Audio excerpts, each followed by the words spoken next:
Good morning. मैं Vikas Kumar YouTube channel BK the study point पर आप सभी का स्वागत करते हैं। आज हम लोग साइंस पढ़ेंगे।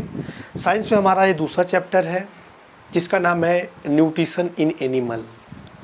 हिंदी में कहा जाता है जंतुओं में पोषण। और इस चैप्टर का ये दूसरा वीडियो है। पहले चैप्टर में हम लोगों ने पढ़ा है mode of nutrition in animal, माने जो जंतु हैं, जंतुओं में पोषण का जो तरीका है उसको हमने पढ़ा है। और दूसरा हमने पढ़ा है स्टेप्स इन एनिमल न्यूट्रिशन।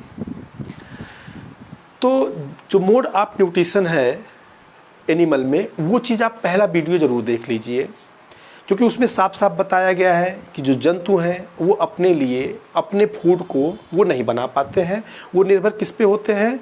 कहीं ना कहीं वो पौधों के ऊपर निर्भर होते हैं, प्लांट के ऊपर निर्भर होते हैं, क्योंकि प्लांट ही अपने लिए फूड को प्रिपेयर कर पाते हैं, बाकी जंतु नहीं कर पाते हैं। प्लांट इसलिए कर पाते हैं क्योंकि उसमें क्लोरोफिल होता है और एक प्रोसेस होता है जिसको फोटोसिंथेसिस कहते हैं। उस फोटोसिंथेसिस के द्वारा अपने लिए वो फूड को प्रिपेयर कर पाते हैं। अब बाकी जितने भी एनिमल हैं उनका मोड, उनका जो तरीका है फूड को लेने का वो अलग अलग तरीका है। जैसे कुछ है वो प्लांट पर निर्भर होते हैं कि मतलब प्लांट को या प्लांट के पार्ट को खाते हैं। ऐसे जंतुओं को कहा जाता है हर्बीवोरस या हर्बीवोर्स कहेंगे, ठीक है, या हिंदी में इसको कहेंगे शाकाहारी। लेकिन ऐसे भी जंतु हैं जो इन शाकाहारी जंतुओं को खाते हैं, यानी इन हर्बीवोरस जो एनिमल हैं इनको अपना भोजन बनाते हैं, इनके मांस को खाते हैं। उनको कहा जाता है कार्निवोर्स या कार्निवोरस का एनिमल कहा जाएगा। हिंदी में कहा जाएगा इनको मांसाहारी। और बहुत सारे ऐसे भी जंतु हैं जो कार्निवोर्स भी होते हैं और हर्बीवोर्स भी होते हैं। इनको कहा जाएगा ओमनिवोर्स, यानी कि सर्वाहारी, ठीक है।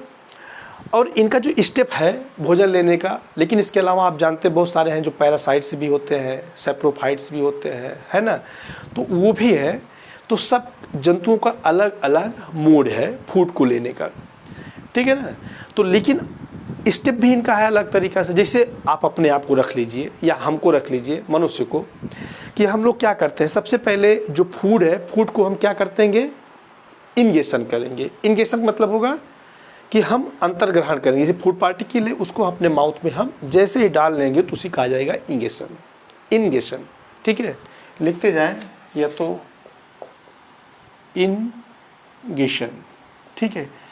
तो अब ये मुंह माउथ में गया सारा भोजन, उसको हम क्या करेंगे, छोटे छोटे टुकड़ों में अपने टीथ की मदद से तोड़ेंगे, उसको पीसेंगे, ग्राइंड करेंगे, जीभ की मदद से बार बार उसको दांतों के नीचे ले जाएंगे। और हमारे मुख में ही है, थोड़ा मुख से बाहर है, स्लाइवरी ग्लैंड है जहाँ से स्लाइवा आता है, इसमें मिक्स करेंगे और उसको पेस्ट बनाएंगे।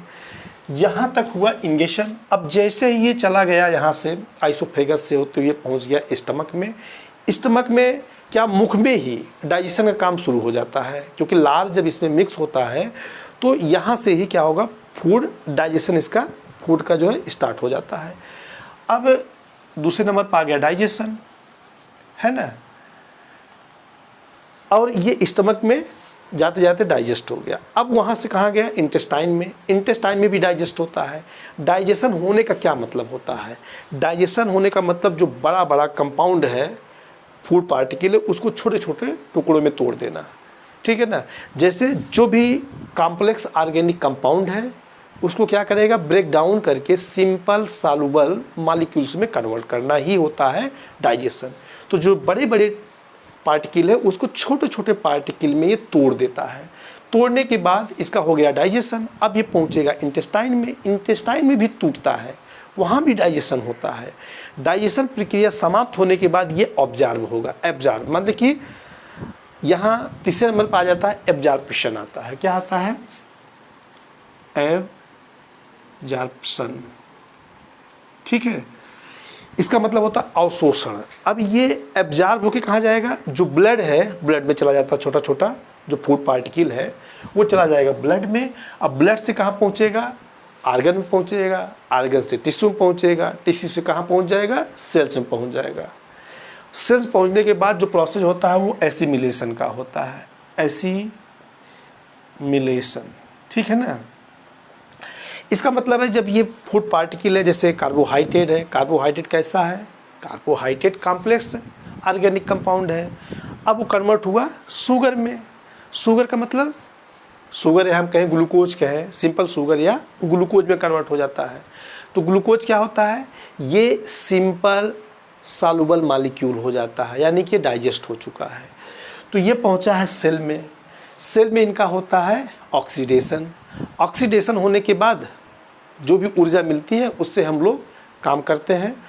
जब ऊर्जा मिलती है उसका जो इस्तेमाल किया जाता है, जैसे काम करना होता है या वृद्धि होता है, लोग बढ़ते जा रहे हैं, है ना, तो उसी को एसिमिलेशन कहा जाता है। लेकिन बहुत सारे इंटेस्टाइन में ही आप देखिए आगे क्या होता है कि अनडाइजेस्टेड भी पार्ट होते हैं।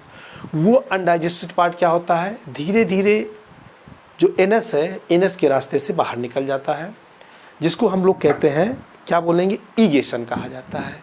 जो 5वां स्टेप है वो है ईगेशन। ईगेशन है, क्या है ये, ईगेशन। तो जो ईगेशन है ये 5वां पार्ट है। इसको डिफिकेशन भी कहा जाता है, मलत्याग कहा जाता है। तो ये एक स्टेप है, इस स्टेप के द्वारा भोजन को लिया जाता है और फिर उसका जैसे भी है आप इसको समझ गए हैं। लेकिन हमको पढ़ना है यहाँ पर न्यूट्रिशन इन अमीबा। तो अमीबा के बारे में जानिए। सबसे पहले जानिए ये बहुत छोटे छोटे होते हैं, टीनी सिंगल सेल्ड ऑर्गेनिज्म होते हैं। क्या होते हैं, टीनी, अब लिखने की जरूरत नहीं है, सिंगल सेल्ड ऑर्गेनिज्म होते हैं। लिख दे रहे हैं सिंगल, याद करने वाली बात है ये, सिंगल सेल्ड ऑर्गेनिज्म होते हैं, ठीक है।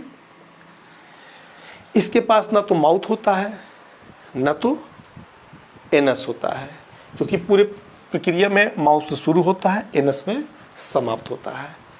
अगर हम इनके न्यूट्रिशन की बात करें तो जो टेक है, जो उनका लेने का जो स्टेप है, तो ना इनके पास माउथ है अमीबा के पास, जो कि अमीबा का संरचना ये होता है क्योंकि सिंगल है। अब आप जानते हैं जैसे सिंगल सेल अगर कोई भी है तो उसके बाद माउथ नहीं होगा। क्यों नहीं होगा भाई, क्योंकि आप जानते हैं माउथ क्या एक आर्गन है।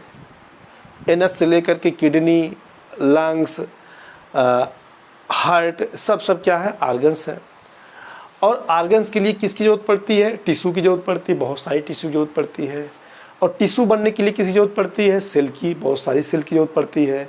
जब बहुत सारे सेल्स या कोशिका आपस में मिलती हैं तो बनाती है टिश्यू या ऊतक बनाती हैं, और बहुत सारे ऊतक या टिश्यू मिलके आर्गन बनाते हैं। और है ये सिंगल सेल। जब सिंगल सेल है तो माउथ और एनस होगा नहीं। तो सिंपल सी बात जानिए, अब माउथ एनस मतलब ना स्टमक होगा ना इंटेस्टाइन होगा, कुछ नहीं होगा उसके पास। इसके बाद भी ये न्यूट्रिशन लेता है, कैसे लेता है, यही समझने वाली बात है ना। तो ये कैसे है, सिंगल, बहुत छोटा, ऐसे ऐसे मान चलिए ऐसे, क्योंकि इसका आकार कुछ नहीं, ये भी है अमीबा, ये भी अमीबा है। हम यहाँ पर अगर ऐसे बना दे रहे हैं, देखिए ये भी अमीबा है, क्योंकि इसका आकार, इसका जो शेप है हमेशा चेंज होता रहता है, निश्चित आकार नहीं होता है, एकदम लिक्विड की तरह होता है। और ये सबसे मज़ेदार बात है, ये ओमनीवोरस होता है। क्या होता है, ओमनीवोरस होता है। ओमनीवोरस होता है ये, माने कि सर्वाहारी होता है। अब किसको खाएंगे भाई, उन्हीं को खाएंगे जिससे छोटे होंगे, बहुत छोटे होंगे, वो चाहे एनिमल हो या प्लांट हो, माने दोनों को खाते हैं ये। किसी प्रकार का भोजन मिल जाए खा लेंगे। इसमें होता है न्यूक्लियस। क्या होता है, एक न्यूक्लियस होता है, ठीक है। और इसमें होता है वैक्यूल्स होते हैं, ये से छोटे छोटे इसमें वैक्यूल्स होते हैं, ठीक है ना। और ये इनका पूरा का पूरा क्या है, इसके अंदर जो द्रव भरा होता है, जिसको बोलते हैं साइटोप्लाज्मा बोल दें या प्रोटोप्लाज्मा बोल दें, सब ठीक है ना। दोनों अलग अलग है, साइटोप्लाज्मा प्रोटोप्लाज्मा, लेकिन इतना समझिए इसमें साइटोप्लाज्मा या प्रोटोप्लाज्मा है। तो यही इसका जो है मेन इतना चीज़ है, इतना समझिए आप, इसका स्ट्रक्चर है।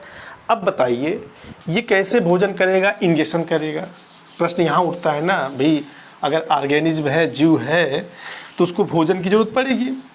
अगर वो फूड पाएगा नहीं तो भाई कैसे जीवित रहेगा ना। तो कैसे करेगी बताओ। देखिए इसके पास हाथ पैर तो होता नहीं है। अब ये मान लीजिए आपका अमीबा है, कैसे करेगा भोजन को? इंगेशन करने का इसका तरीका, जिसके पास पहली बात जो भोजन होते हैं वो कैसे होते हैं, हमने आपको बताया। इनका जो भोजन होता है ये एक्वेटिक होते हैं, माइक्रोस्कोपिक ऑर्गेनिज्म को अपना भोजन बनाते हैं, और ये ओमनीवोरस हैं, किसी को भी पा जाएंगे, कर लेंगे। इंगेशन करने का तरीका, मान लीजिए इनका ये भोजन है, देखिए ये, ठीक है, यहाँ पार्टिकल अब इसके संपर्क में आएगा तो यहाँ पर एक फिंगर लाइक स्ट्रक्चर होता है, इनके बना लेते हैं फिंगर लाइक स्ट्रक्चर, जिसको कहते हैं स्यूडोपोडिया। क्या बोलते हैं? स्यूडोपोडिया, लिखा जाता पी से, ठीक है, पी स्यूडोपोडिया,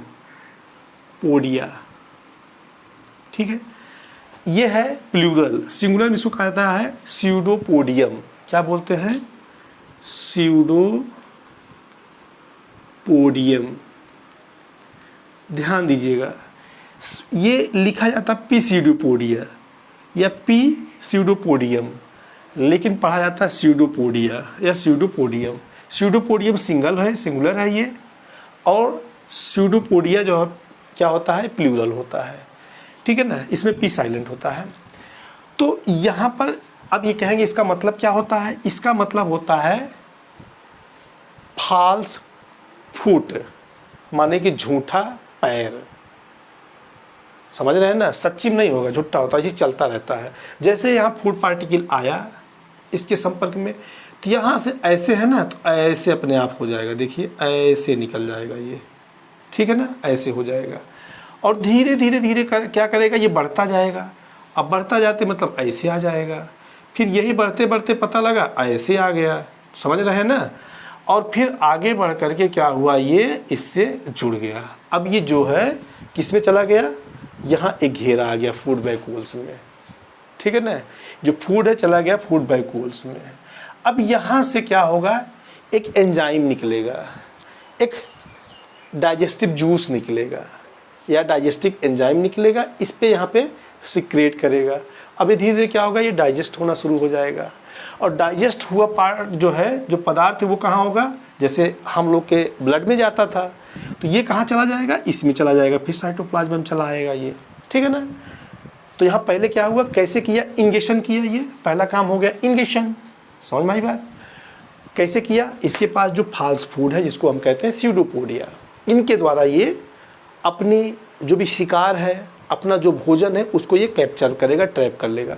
यहाँ पे इसको ट्रैप कर लिया।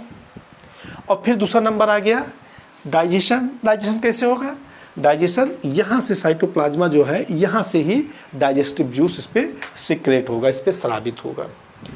तो अब ये क्या होगा, डाइजेस्ट होना शुरू हो जाएगा। समझ में आ रही बात ना। डाइजेस्ट होने के बाद जो इसका सिंपल सॉल्युबल मॉलिक्यूल है वो आके इसमें फिर चला आएगा। पहले यहाँ क्या करेगा, चारों तरफ से डाइजेस्टिव जूस जाएगा। अब बाद में डाइजेस्ट होने के बाद फिर क्या होगा, ये जो भी डाइजेस्टिव पदार्थ है एब्जॉर्ब हो जाएगा। तो दूसरा नंबर आ गया, एब्जॉर्प्शन हो गया। तीसरे नंबर पे इसका फिर एसिमिलेशन भी होगा, भाई जब यहाँ चला गया तो सिर्फ वर्क कर रहा है।